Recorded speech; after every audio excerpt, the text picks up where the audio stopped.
আজ বানাচ্ছি নিরামিষ ধোকার ডালনা।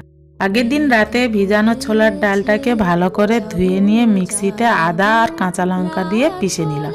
তারপর কড়াইতে তেল দিয়ে কালা জিরে, হিং, হলুদ, লঙ্কা গুঁড়ো দিয়ে পেস্টটাকে ভালো করে নাড়াচাড়া করা নিলাম। পেস্টটাকে কড়াইতে দেওয়ার সময় গ্যাসটাকে সিম করে রাখবেন।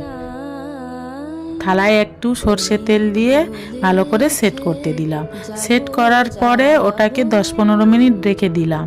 তারপর ওটাকে পিস করে কেটে নিয়ে কড়াইতে তেল দিয়ে ভেজে নিলাম। ধোকাগুলো ভাজার সময় আবারও গ্যাসটাকে সিমে রেখে দেবেন।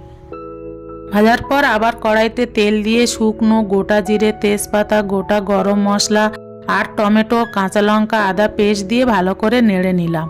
নাড়ার পর নুন, হলুদ, লঙ্কা, ধনে গুঁড়ো, জিরে গুঁড়ো দিয়ে আবারও একটু কষে নিলাম। এবারে একটু কাজু, পোস্ত, চালমগজ বেটে ওতে দিয়ে আবারও কষে নিলাম। কষে নিয়ে জল দিয়ে ফুটে ওঠার পর পিসগুলো দিয়ে একটু ফোটালাম। ফোটানোর পর ঘি, গরম মশলা দিয়ে নামিয়ে নিলাম। এই পদটি ভাত, রুটি, লুচির সঙ্গে ভালো লাগে।